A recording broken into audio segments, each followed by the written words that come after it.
Support for this episode of Judaism Unbound comes from the Oshman Family JCC in Palo Alto, California, whose vision is to be the architects of the Jewish future. The Oshman Family JCC empowers you to experience Jewish paths toward a life of joy, purpose, and meaning through innovative Jewish learning and wellness programs, community building, and initiatives to develop the next generation of Jewish leaders.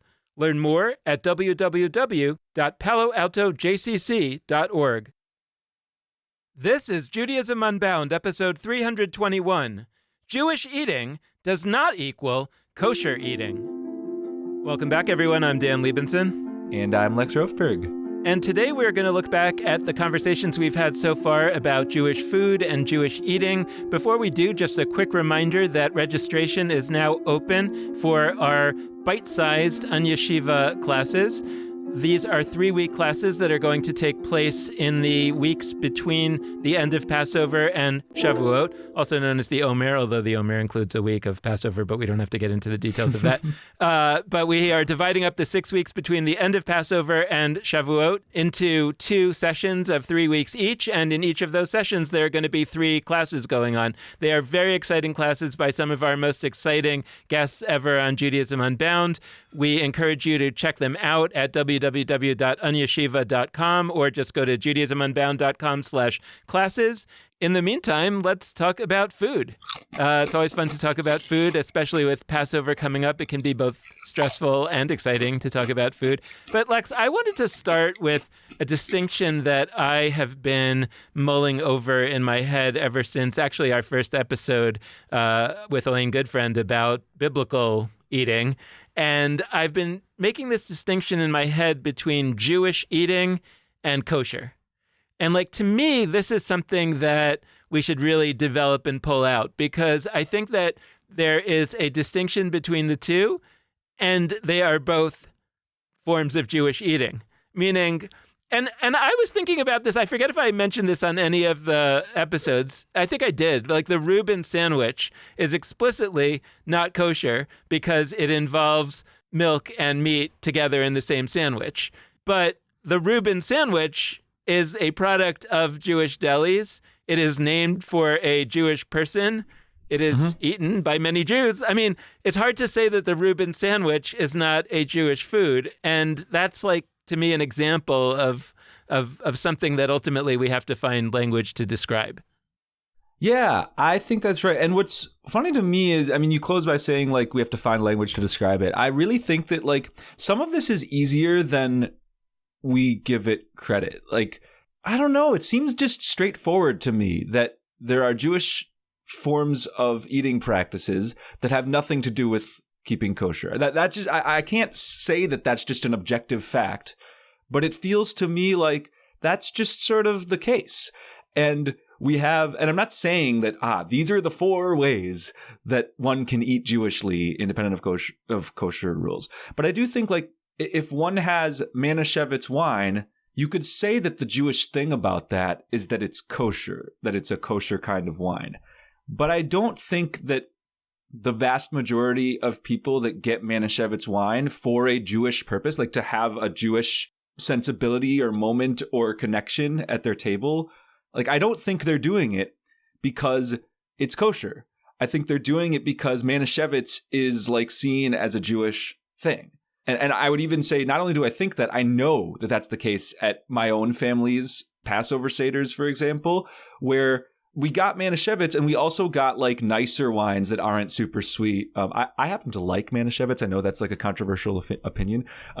I don't drink it for the reasons I've discussed on the show, where I don't have kosher wine for all the xenophobic reasons we talked about, where the rules for kosher wine are about not involving oneself with non-Jews in the production. But I think it's worth saying that people get that for reasons that have maybe not nothing to do with kashrut, but more to do with a sense that, this is a drink, Manischewitz wine, that American Jews especially have forged a connection to over, 100 years, 130 years, whatever it is.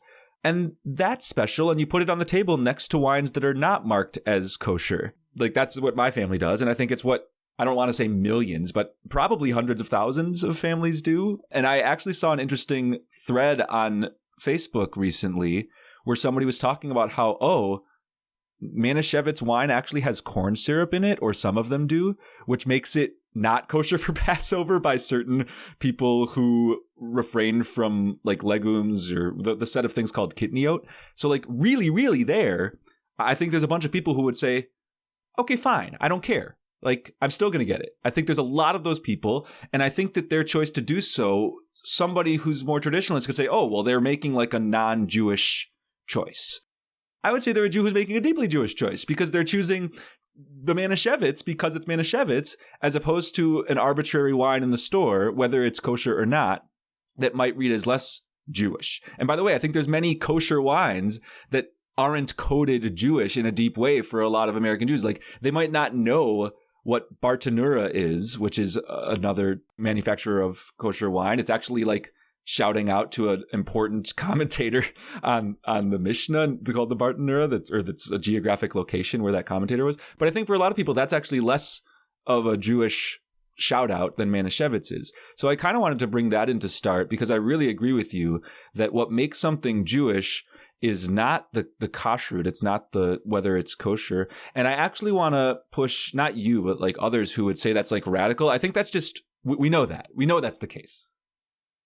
I read that Facebook post also about the Manischewitz wine, and it occurs to me, right, that I certainly have been operating under the assumption that Manischewitz wine is kosher for Passover.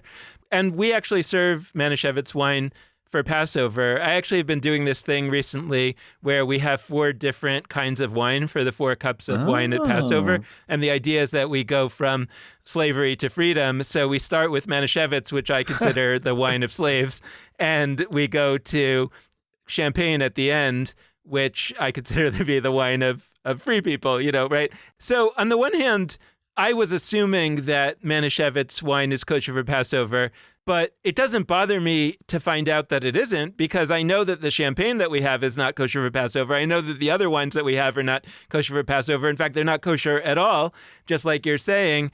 And on that same Facebook post that we're talking about, there was also concern. I mean, the motivation of the Facebook post was to let people know, to warn people that there might be matzah out there that's actually not kosher for Passover. And we could talk more about like what it means for something to be kosher for Passover. But the idea was that the matzah was not technically kosher for Passover, so you shouldn't have it at your Seder because it's not kosher for Passover.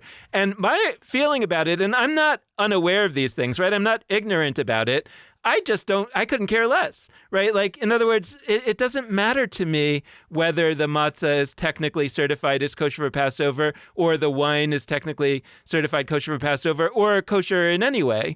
When I'm having these items, they're playing some kind of symbolic role in my experience, but I'm not interested in their technical provenance. And I think that's true of the vast majority of American Jews, some of whom it may be because they just never even heard of that, never thought about it. And they would be regarded by the kind of Orthodox and semi-Orthodox folks as maybe ignorant. And if they only found out that this was actually what it's supposed to be, they would feel terrible and immediately try to find the actually marked kosher things. But actually, no, I think that the vast majority of us at all levels of knowledge aren't eating those foods for that reason. And actually, though, but I think we are engaged in a very Jewish form of eating. And that's what I really want to tease out. I love that we're starting with Passover. I do want to broaden this a little bit. And I want to flash back to the Reuben place that you mentioned before and talk about delis. We didn't have like a specific episode where we dove into delis. Maybe one day we will. We'll see. I learned something that I wanted to share with you, Dan. Dan has not heard the story yet. Listeners, you also have not heard the story yet, unless you're in my Onion Shiva class. I was talking with my mom, and I mentioned, we're doing a bunch of conversations about food. And actually had a really fascinating conversation where I learned a lot about her own relationship to food through interesting ways that had never occurred to me. But I mentioned that I was alluding to Benji's, a deli in Milwaukee. Actually, it's in Shorewood, the suburb of Milwaukee that I grew up in. And that, I actually made a shout out to Benji's in this unit. And she was like, that's so cool. Did you know that they catered your bris? And I was like, no, I had no idea that they catered my bris. that's amazing. It's amazing for a bunch of programmatic reasons. One being that we literally just had this unit not too long ago where we talked about circumcision and alternatives to circumcision and all that. And now we're having the food unit. Partially, by the way, as kind of a simulation of what happens at a typical bris, right? You have the ritual and then you have the food afterward. That's like how that goes. But also, she didn't stop there. She had much more to say. She's like, yeah, I got to tell you. So this is 1990. She went to Benji's and they agreed to cater the bris. It was at our synagogue, a Reform synagogue. Big crowd. My mom, a few weeks later, she called Benji's and she's like, you never charged me. Like, I didn't pay. I'm trying to pay. And they're like, oh, yeah, we'll pass it on to Benji himself. Benji himself was still the owner, the guy who the place is named after. So she hung up the phone and like, okay, hopefully they'll call back. A month passes, a few months pass. Literally a year later, my mom has tried a couple different avenues. She literally walks into the store and she goes up to Benji. It's like, Benji, a year ago, at Congregation Sinai, you catered my son's bris. Like, I've been trying to pay. And he goes, how many people were there? She says, like 75 or so. And he goes, $200. $200. Obviously, there's been inflation since 1990, or I guess 1991, when this conversation is happening. But there hasn't been that much. Like, he, in effect, was like comping this very large party for a bris. And now I don't know why he did that. It could be any number of factors. It could be that he was just doing that because like he felt bad that it had been a year and like it's kind of on him for not actually getting himself together to charge the right amount. I also think that it very much could be that under the surface, Benji understood himself to play a certain kind of role in Milwaukee's Jewish community. And my guess is that when he's catering a bris, now putting aside whatever we think about brises and circumcisions, but like when he caters a bris, my guess is he understood himself as serving a really important kind of role. I don't know him well enough to say whether he'd call it a sacred role, but so interesting. It feels like he was on some level conveying like, I don't need to get paid as much for this kind of event. And it reflected that even from, and once again, I'm being presumptuous because I don't know what he really thought. But I think there could be people who would say like, yeah, a deli does actually have a particular kind of role in Jewish communities, especially communities like Milwaukee, where population percentage-wise, Jews are really small. Like I think they're a little smaller percentage of Milwaukee's greater community than they are of the country's Jewish community. And so like the deli, in a way that was comparable, but maybe even more so than many of the community's synagogues, it really was like the Jewish place that a lot of us shared. And Benji's, like you'd go there and almost always you'd run into somebody that, it's just sort of what that place was. In a way that the schmoozing and eating stuff after services plays a similar role in a literal synagogue building. But I wanted to name that because literally at a sacred life cycle event, the local deli played a role for me and expressed a commitment to either my family or the Jewish community or something that really feels remarkable to me on one level, but also like kind of expected on another. That's so interesting, that whole story. I mean, I also, as you were talking about it, I'm thinking about the deli as really, at least a generation ago, functioning like a synagogue in the way that you were describing. That's where the people are. That's where you hang out with people. That's where you always see someone that you know. Whereas the synagogues were not necessarily those places. Maybe 2 generations ago, the synagogues were those places. 1 generation ago, you could argue that the deli functioned that kind of JCC type of experience. And now I wonder if the deli still functions that way and or if something else would be coming to take its place. But there was this other story of a deli, which is different from the one that you told in terms of the function of the deli. But my dad met this guy named Max from the small town that my grandmother came from in Lithuania. And Max lived in Cleveland and my dad lived in New York. And so they didn't really see each other very often, but one time my dad went to visit Max in Cleveland, and Max took them to the local kosher deli. So he told my dad, because he knew my dad kept kosher. And so my dad sits down at the deli, and he's like looking at the menu, and they have, a Reuben sandwich and ham and cheese and all kinds of things like that. And he says to Max, like, Max, I don't think this place is kosher. And Max is like, no, it's kosher, it's kosher. And my dad's like, Max, they have, ham and cheese sandwiches. It's not kosher. He's like, it's kosher here. Anything you want to get, it's kosher. And so my dad said, well, I'll order the salad. And then Max looks at the waiter and says, I'll have the cheeseburger. And it was like fascinating. What did Max think when he said it was kosher? Like, what was his understanding of kosher that he was so insistent that this place was kosher when obviously it wasn't, both in terms of the mixing milk and meat, but also most likely, the ham was not kosher under any kind of, so what's going on in the mind there? I think there's something like deep. Again, Max was not ignorant. Max grew up what we would call Orthodox. He knew what it meant to keep kosher, but there's something I think that he profoundly understood to be kosher. That's funky. Okay, so we're just trading stories today, which I think food naturally does. It brings us to family, it brings us to memories, it brings us to a lot of stories. And so I'm just going to keep this flow going, and I believe that interesting things will arise from that are, commentaries on the past, present, and future of Jewish food, but also like we're trading stories. So what you're talking about with cheeseburgers, I'm right back at Benji's. The epilogue to my childhood memories of going to Benji's was in calling it a strip mall is funny because it wasn't like a big strip. There were two businesses in one building, one of which was Benji's, and the other business directly next to Benji's, Baskin Robbins. So Baskin Robbins, the ice cream chain, was literally next door to Benji's. And so I would go to Benji's, I would order a hot dog. This was pre-vegetarian, Lex, as a childhood. Loved me a good hot dog. The hot dog, interestingly enough, was in fact an all-beef hot dog. So even at a non-kosher deli, there's like moves that are sometimes made to sort of fit it into certain forms of kosher keeping because it didn't have any pork in it. Obviously, they had pork elsewhere on the menu, but they wanted the all-beef hot dog. So I'd have my all-beef hot dog. And then the ritual was, if my parents and I went to Benji's, they knew I was going to Baskin Robbins afterwards because I would have lost my shit, but B, that like it was sort of a happy combo. And so I'd have my hot dog, I'd immediately go to Baskin Robbins and get ice cream, which of course breaks the milk and meat separation rules.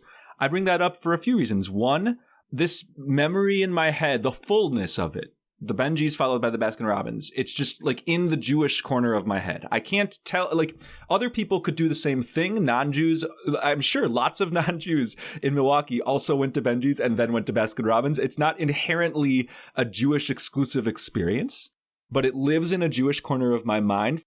There was Dr. Brown soda that I had access to at Benji's and nowhere else in Milwaukee. And Dr. Brown soda feels like a deeply Jewish thing to me. And then a few years ago, I was just like curious because I wanted to learn more about Baskin Robbins. Baskin and Robbins are both Jews. I'm not saying this like proves anything metaphysically about my experience, but they're both Jews and they were both members of Zeta Beta Tau, a Jewish fraternity. But I think what's interesting about Benji's, the deli, and many other delis, and a fraternity like ZBT, all of them identify as Jewish in some way, but lots of non-Jews are involved either as customers at Benji's or as members in ZBT. And then in the third situation, Baskin Robbins, I don't think it identifies Jewishly at all, but there was something about learning that the two founders both were in this fraternity that, like, I'm not going to lie, it was kind of cool to learn about. Does it matter? I don't know. But I just wanted to throw that into the mix too to complicate our Jewish food questions. I actually think people feel very fondly about eating Jewishly or eating Jewish, however you want to say it. Like, I think that if you, like you were just saying, like if we sat down with any Jews and said, hey, let's have a conversation about Jewish food or your experiences eating Jewishly, or however we might phrase the question the right way to evoke the kinds of stories that you and I have just been trading, I think that many people would have stories and they would often be very positive ones. And that those same people, if you sat down and said, let's talk about keeping kosher, they would either say, oh, I don't keep kosher, or I don't really know, or whatever. They'd have a less excited thing to talk about. And to me, it feels like food is a very powerful part of human experience, right? And you would wish that if something like Judaism was worthwhile and a significant thing in people's lives, that it would have connections to the things that matter the most to people, or the things that in this visceral way actually have this effect that you'll remember it for years and you'll think about it for years. I think that that's not how a lot of folks experience Judaism as they understand it in the official way. In other words, they think that they have a kind of underground experience of Judaism through various things that they consider Jewish, but they know that they aren't really Jewish, or the people, the rabbi wouldn't consider it Jewish. Yeah, quote unquote. And I want to affirm that those are really the things that, at least if we're thinking about what Judaism might look like in the future, how could we build on those things towards a new concept of what Jewish eating is, quote, officially, such that keeping kosher according to, quote, the rules could become a former way to practice Judaism, an older way to practice Judaism, just like so many other things have fallen into that. And I'm not trying to say controversial anti-Orthodox things. I'm saying like the sacrifices at the temple fell into that category, right? There are all kinds of things that everybody from every denomination says, hey, yeah, these things used to be central to being Jewish, and now they are memories, or now they are things that we have translated, right? Because the sacrifices were translated into the prayer services. So there's precedent for taking something like keeping kosher and translating that into different eating practices that would become pillars of Jewish practice. I'm not trying to suggest that everybody's going to have to eat the same way in the future, but there may be some way that we can capture this thing that people actually are doing, where food actually is central to their experience of being Jewish, and to kind of give that the endorsement of, I don't know, like whatever official sense that people have that they are doing a Jewish act as opposed to a Jew-ish act. What you're talking about in terms of creating a new kosher or a new Jewish eating, I mean, I'm noticing a little that you, and I would also be in this spot, you're sort of avoiding saying directly whether we would be redefining what kosher means to mean like a new set of Jewish eating things, or if we'd actually be putting kosher in a separate box and saying there's a new kind of Jewish eating in town. There's a new kid in town. Yeah, we should talk about both. I'm not sure, and we should explore And I'm both. not sure either. I actually feel like a deep conflict on that because, our whole show, we want ourselves to feel permission, and we want to impart on others the sense of permission that we get to take ownership of what Judaism is. Like, Judaism isn't some product that we receive and then we polish and maintain. It's like the Play-Doh that we mold. We've talked about it in all sorts of different ways. It's the medium of art that we then paint in whatever way we want to. All of those things, as opposed to like the finished painting that we have to put up in the museum. Like, all of those are true. And the question is, given that we agree with that, how does that actually map onto the question of Jewish eating? Because like, on the one hand, you could say, well, that means kosher is ours to define. We get to say kosher is what we say it is. Kosher has changed in lots of different contexts. Kosher means different things for different groups of Jews now. It has meant different things in the past. Like, all of that's true. And so we could sort of put ourselves in that conversation and say, kosher is now for us X. But the other thing we could do also has lots of precedent. And it could be that we say, well, kosher, yeah, it's like the sacrifices, a deeply sacred, real, important Jewish thing. We've talked in this show in the past about how much meaning there definitely must have been when one partook in the sacrifices or attended them. We're not trivializing that. Like, when we say kosher, like maybe it would become something that lives in the past, that's not with disrespect necessarily. It would come with some new form of eating that we call Jewish, and we come up with some new word, and maybe it's a Hebrew word, maybe it's an English word, maybe it's some other language word. I don't know. I don't know which one of those I'm thinking I would go about personally. Because I'm a vegetarian, in terms of my lived practice, like, I sort of do a lot of kosher eating by default because I'm not eating meat. but I don't know how I think about it. I don't know if I am redefining kosher. Like, would I say like my vegetarianism is kosher now, even as I specifically have non-kosher wine? I don't know, maybe. But like basically what I want to get at is the spirit you brought is active definition, active change, like us having agency. Whatever kosher is being defined as or Jewish eating is being defined as, we get to do the defining.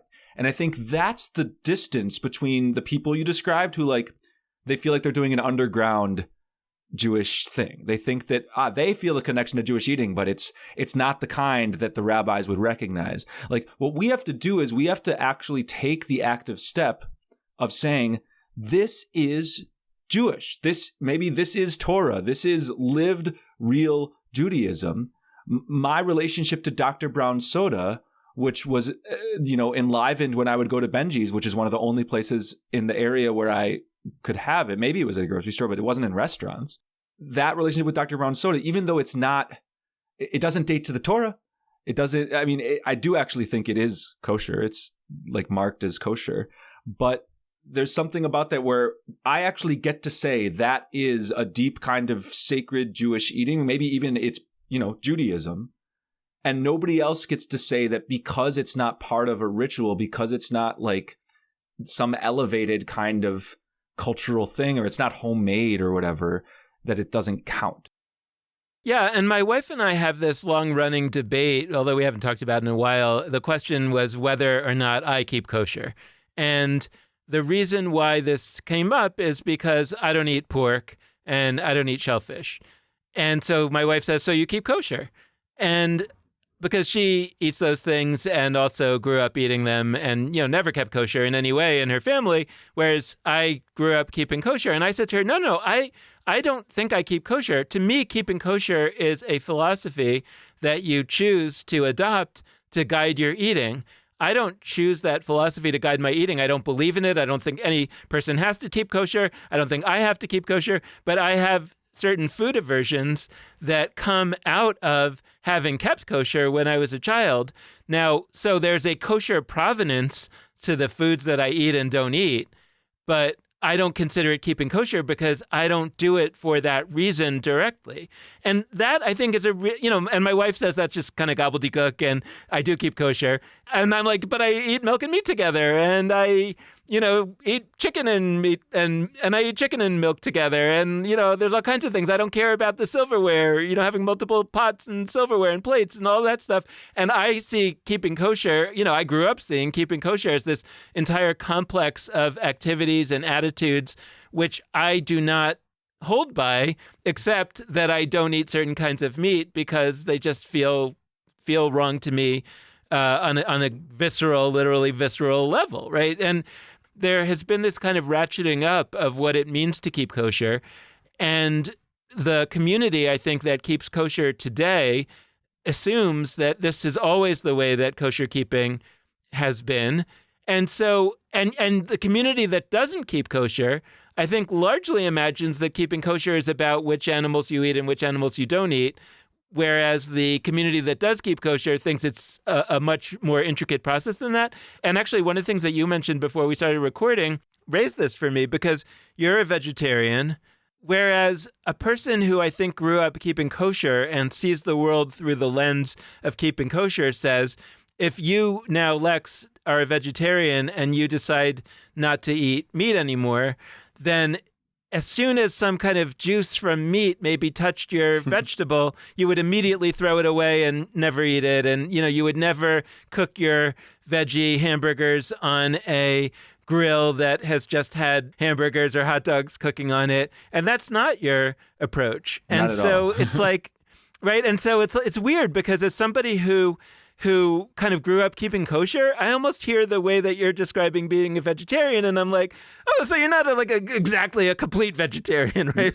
But that's only because I have this particular lens that I've absorbed about how, absolutely separating you have to be in order to have something considered to be kosher. And I'm now applying that lens to every other form of eating choices. And there's really a lot of layers in that.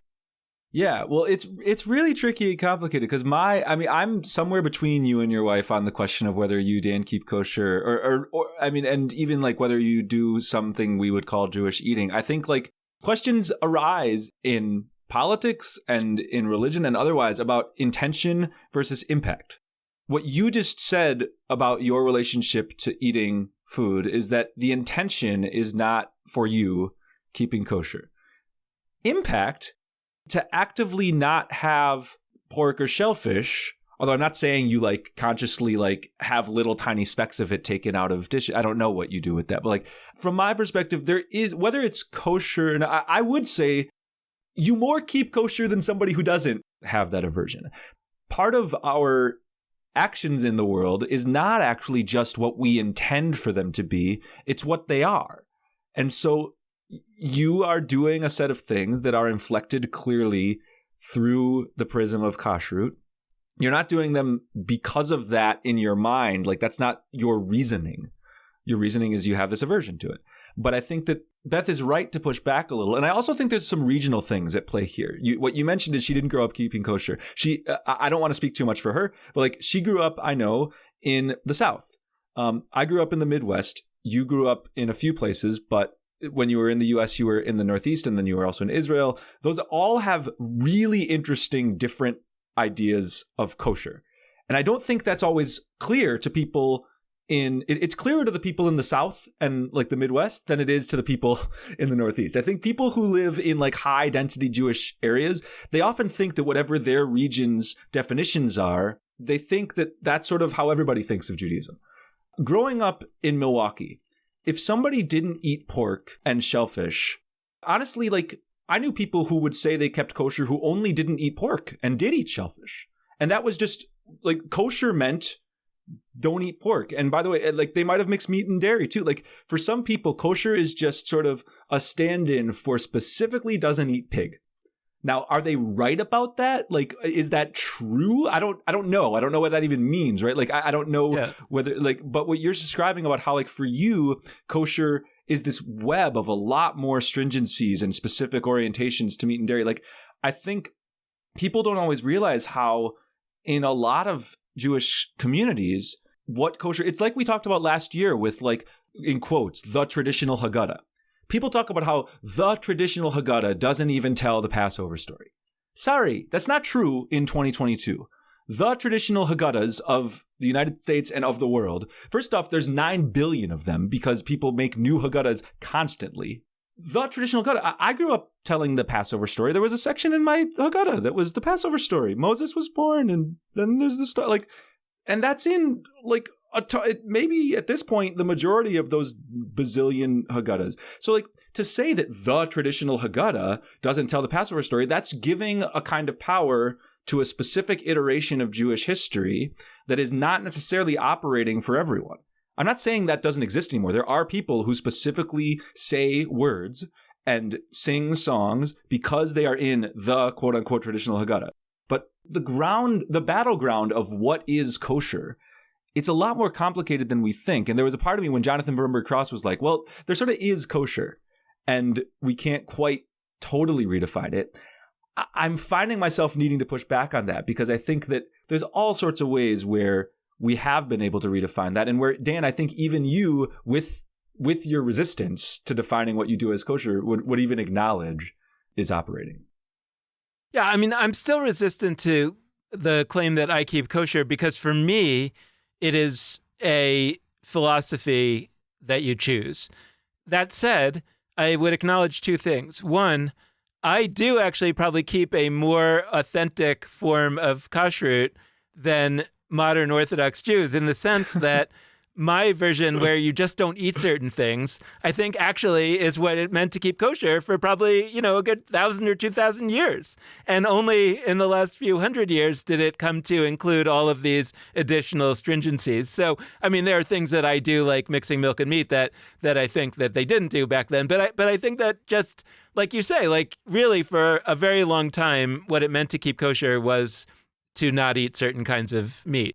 I also acknowledge that one of the things that attracts me about the idea of halakha, of a Jewish way, is its habit-forming dimension, where you don't think about it all the time. You don't think about the philosophy all the time. So therefore, I would say that somebody who just goes through life doing things in a particular way, I think that is a form of kind of Jewish practice that I have a lot of respect for and that I actually want there to be more of in the world. I think that the distinction that I would make is that at some point that person makes a decision to act in that way without thinking for the rest of their life or for the next year or for however long. And I never made that decision. For me, it's always been a sub-decision thing. What I really aspire to is, like, I aspire to become a vegetarian. And I would be more excited to become a vegetarian if I understood being a vegetarian to be the new kosher. Because I would feel like now Judaism means something deeper to me. Now Judaism is calling me to do something that I believe is morally right, and that I'm going to become part of a community. I know there's a community of vegetarians, but I'm talking about that I yearn to be part of a community of Jews who kind of see Judaism the way I see it and who want to build a community that way. And among the practices that community would have is mindful eating, in which our eating is flowing from our values, from our Jewish values, and that would include, or maybe primarily be, vegetarianism. And so what I'm really looking for is a very serious form of keeping kosher, but the rules would be profoundly different from the current form of keeping kosher. And I'm looking for language to fully describe what that would mean, but I'm personally looking for something beyond Jewish eating. I'm looking for something. Maybe this is also my past of growing up, more religious, that there is something that appeals to me about this way of being in the world in which you follow a set of rules, at least until you decide not to. And I'm looking for, and with kashrut, with keeping kosher, with eating, I'm looking for rules that better accord with my beliefs. Yeah, I mean, what's interesting about that is we're having basically a parallel conversation to the conversation we've had about revisioning the rabbinic role, like revisioning what a rabbi is, and still calling it rabbi, but like revisioning what it is, versus having a new role that is not rabbi, that is some other form of Jewish leadership that we would call something else. And where we've landed sometimes in that conversation, I think, is similar to where I would land here, which is we need, I would actually really like a word that isn't rabbi. I think that it's just too hard to convince people that, like, as somebody who is a rabbi and tries to tell people with all sorts of signals that I'm a different kind of rabbi. I'm different. I'm not like other kids. I'm not successful all the time. Like, people have a deep, not just people who like know a lot of rabbis, often people who specifically don't know a lot of rabbis. Like, they have a really specific understanding for what rabbi means. And once they learn you are one, there's actually like a limit on what you can do to show them that you're deeply different from that, unless you have a lot of time to get to know them really well. So I'm desiring like a new word that conveys Jewish teacher in a really significant way, not less than rabbi. The problem with all of these is when it's new, it feels like it's less than whatever the other thing is. So that's a problem too. We don't want a Jewish eating that feels less than kosher. But my question is, like, is there a Jewishly inflected word or a Jewish way of coding Jewish eating that wouldn't be kosher? Because I continue to think, similar to the way I feel about the rabbi thing, I continue to think that, like, as much as we can redefine kosher, there's kind of a ceiling in any given window of time for how much change you can make. It's like we talk about with sustaining innovation versus disruptive innovation. Like, if kosher is an institution, which I actually think it is, it's not a building. It doesn't have infrastructure in the same way that institutions have budgets, but it is an institution in terms of having a very long history. And like we've talked about 100,000 times, changing existing institutions is really hard. So I'm almost curious about, like, should we come up with a form of eating that we call like tahor? That's another word it's a Hebrew word that is used for a kind of pure. Now, I don't mean pure in all the like crappy coded ways where purity is used as like in oppressive ways, but it's a Hebrew word that is not kasher or kosher, but is historic. It's very old and could maybe be sort of mapped onto a new kind of Jewish eating that is more about ethical questions or vegetarianism in the way that you're describing. So like, I'm even thinking about how like my route of Jewish change making is often to choose really old holidays like Shavuot or really old rituals like Shemitah, which are unquestionably super old, but in every effective sense have not really been operating for most people because most people don't celebrate them. So there's no sense of what Shavuot is supposed to be, quote unquote. So I don't have to change people's associations in the same way I would have to fight to change what rabbi means. I think that's really smart, and I think you're right. It actually connects. I mean, this isn't directly to food, but this is something that I've just had on my mind a little bit the last few days, where I've been trying to describe, or I've been trying to look for language for what we might call a next era of Judaism. And some people say secular, and that doesn't feel right to me. I mean, I think that people have all kinds of associations with secular. I don't think a lot of people even know what it means. And so it's not really doing the work that we wish it would do. And I don't have the answer to that. But what it got me thinking about was that monotheism, you could think of monotheism as a translation of polytheism. In other words, that there was this whole, that in other words, like, I don't think that life was all that different when you were a polytheist than when you were a monotheist. You just directed your aspirations or your prayers, towards one God rather than towards a bunch of gods. But either way, you were directing your hopes and prayers somewhere else, right? So it's like, okay, now let's say that we no longer believe that there is a single God who is a being who has a will, who's listening, right? So we have some new idea, whatever that might be exactly. Rather than thinking about making it up from scratch, what would it be? The people, people still have the same aspirations and the same yearnings and the same sort of experiences of the world and the same fears and the same hopes. And so probably most of what we find in monotheism would actually still work. It's just that they don't believe the theology. So what would it look like to translate that monotheism into whatever the next thing is? And I think maybe that's the same for eating or kosher and basically anything, that actually what it's really about is finding new language that doesn't push people's buttons or that doesn't carry with it a set of assumptions about, for example, the way that kosher is now locked in people's minds to this whole idea of being like absolutely making sure that nothing touched anything else and that we have separate everything for everything. And like, you can't just say, okay, well, I have a new idea of kosher that'll be vegetarianism, because even if people would accept that, they would still carry with it, like I was saying earlier, the same obsessive, okay, so that means that we can't have any meat even anywhere near the vegetables, And that's where the vegetarians who are just kind of vegetarians, like they're not coming through this pathway of keeping kosher, are just saying, like, why would we do it that way?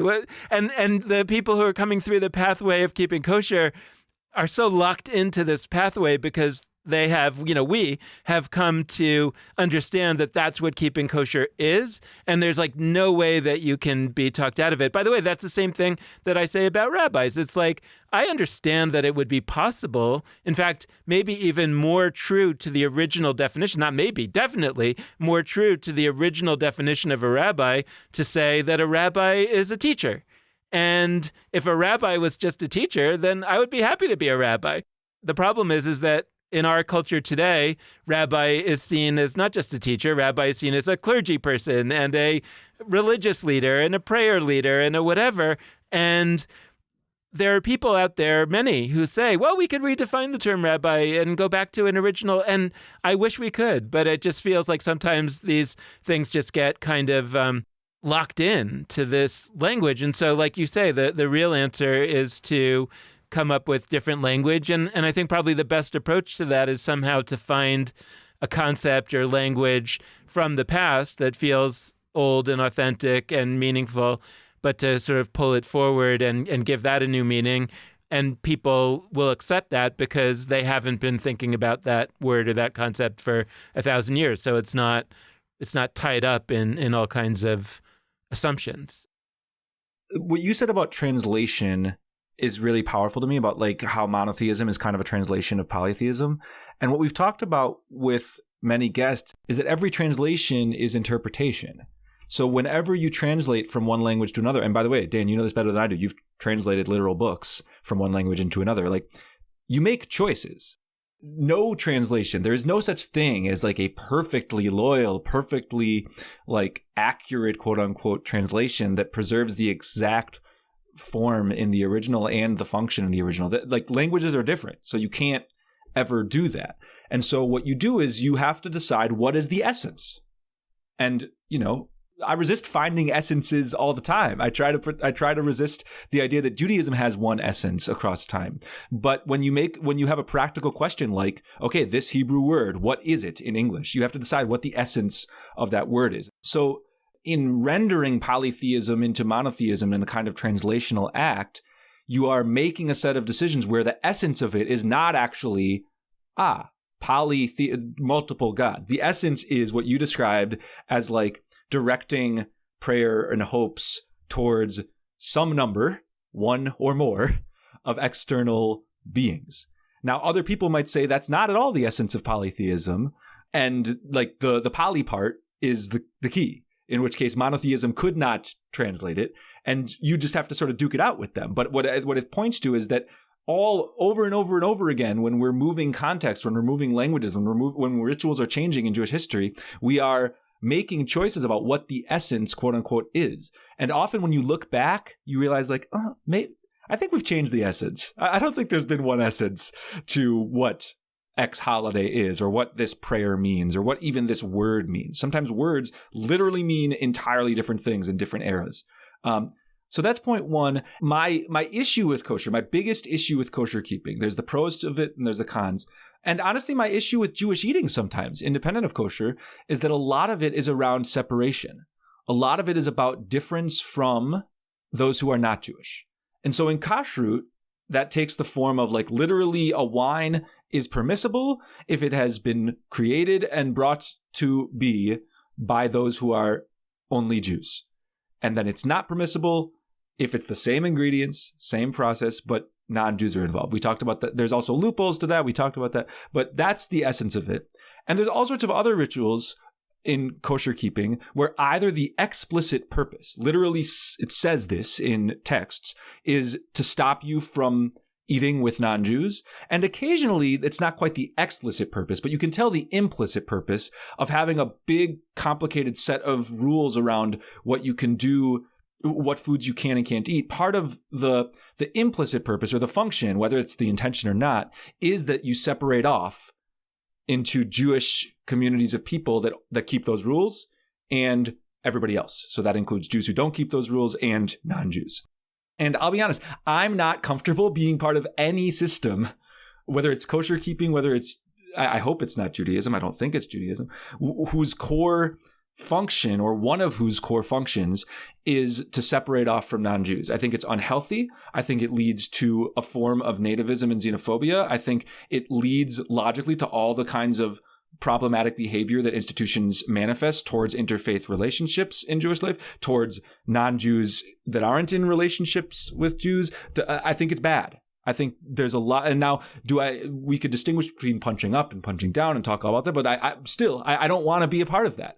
And so for me, if I'm a kosher keeper, my translational act is that the essence of it has nothing to do with eating separately from non-Jews. I'm not a vegetarian to be different from meat eaters. That seems so strange to me.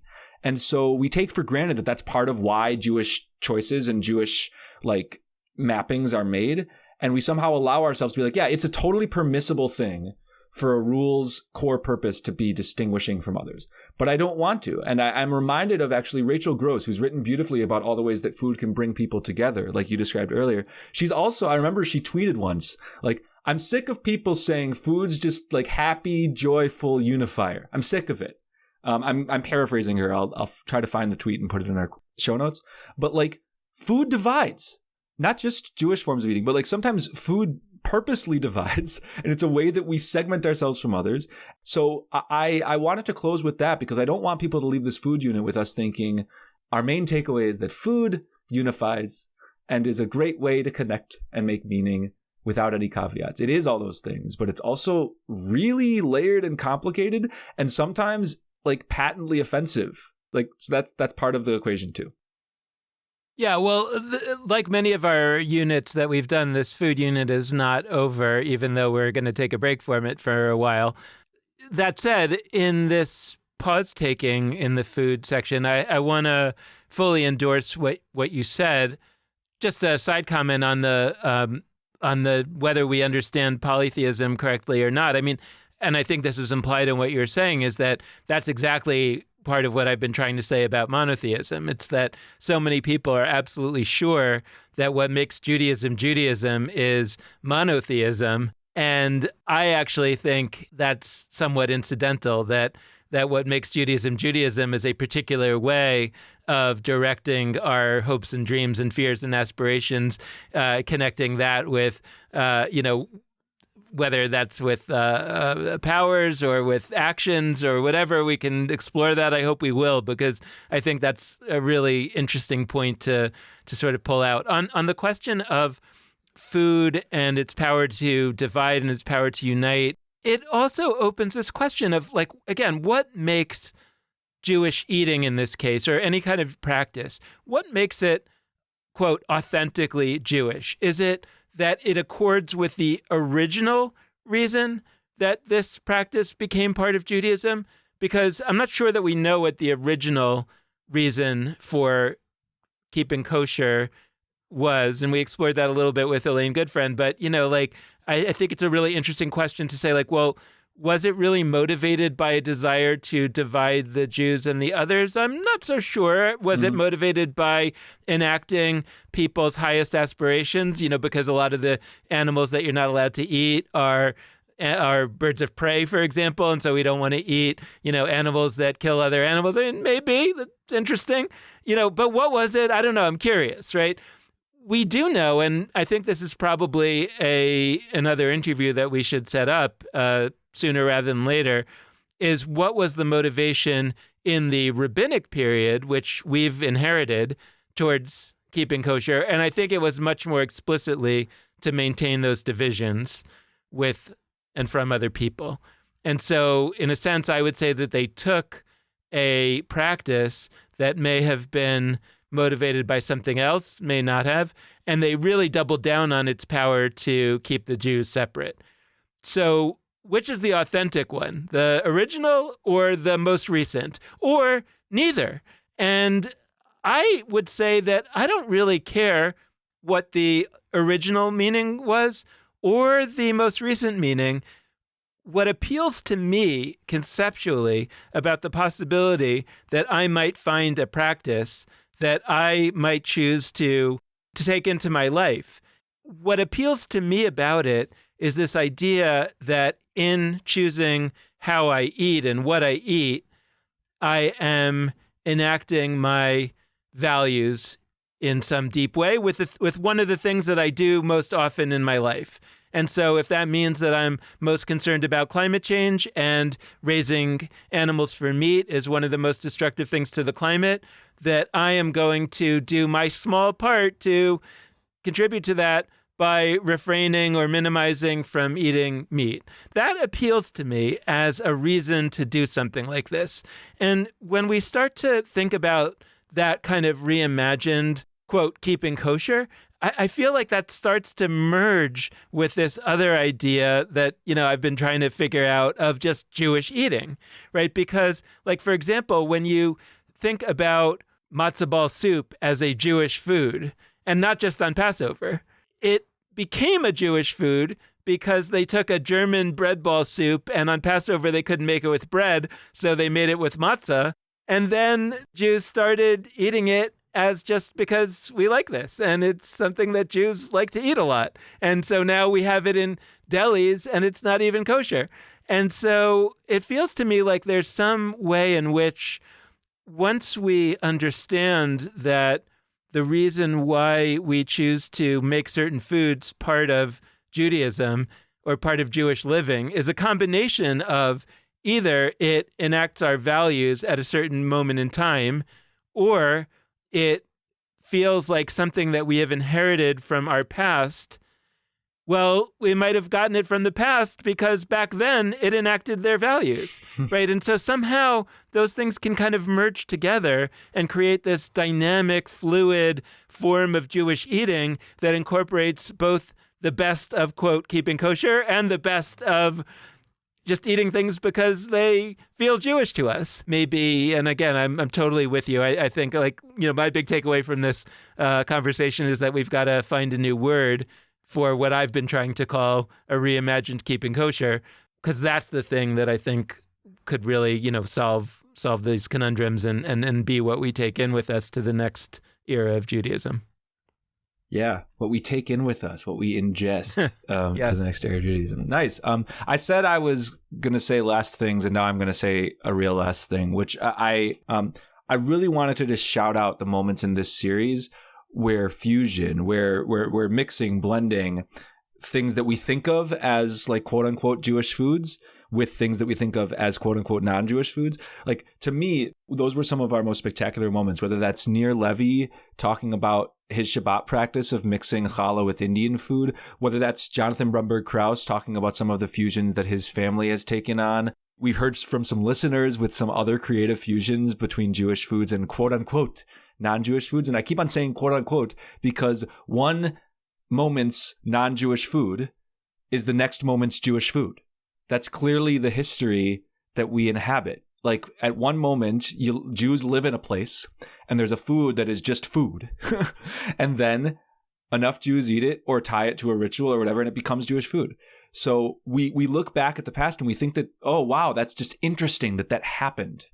And maybe it did happen accidentally. Maybe people weren't deciding consciously, Dan, like, we're going to make matzo ball soup, but Jewish food. Let's do it together. We're going to grab a committee. We're going to, like, that's probably not how it happened. But, like, what's stopping us is my question. Like, it might be true that people in the past didn't consciously, purposefully say, the fusion we are doing of Jewish food with our cultural context in North Africa or in Europe or in India or in China, like, that we're going to create some new thing that people will think of as Jewish food. But that happened. And so now let's just do it actively. Let's experiment with Shabbat in the ways that Nir is. Let's experiment with Passover in the ways that Jonathan is and that we are. And he called out to the Hillel sandwich. Let's make new kinds of Hillel sandwiches. Like, my hope is that we can recognize, as we heard from so many of our guests, that the blending of a quote unquote Jewish food with something else, that's actually what historically has been the closest thing to an ongoing essence or through line. That's actually more what Jewish food might be than like a particular set of flavors. So I'm going to close there and just really extra call on everybody to send us your anecdotes, your stories, your arguments, your thoughts on any of the questions that came up today or in this unit. Like Dan said, we're going to return to it in not too long, but send them anyway. Send them whenever. And just a few notes to close. One is that our On Yeshiva courses, once again, our mini courses that are being offered between Passover and Shavuot are available for registration, and we definitely encourage you to sign up. Head to onyeshiva.com and learn more about what those options are. So if you have those questions or comments or thoughts or arguments or favorite foods to send our way, just do so via any of the following platforms. There's our Facebook and Twitter and Instagram. All of those are at Judaism Unbound. There are our email addresses, dan@judaismunbound.com and lex@judaismunbound.com. And there's our website, judaismunbound.com, where you can dive into any of the episodes that you missed and also just peruse our other offerings. So the last thing we'd like to say is that we deeply appreciate any amount of financial donation that you're able to send our way. And you can do that via judaismunbound.com/donate on either a monthly recurring basis or just as a one-time gift. So thank you so much for listening and maybe eating while you did so. And with that, this has been Judaism Unbound.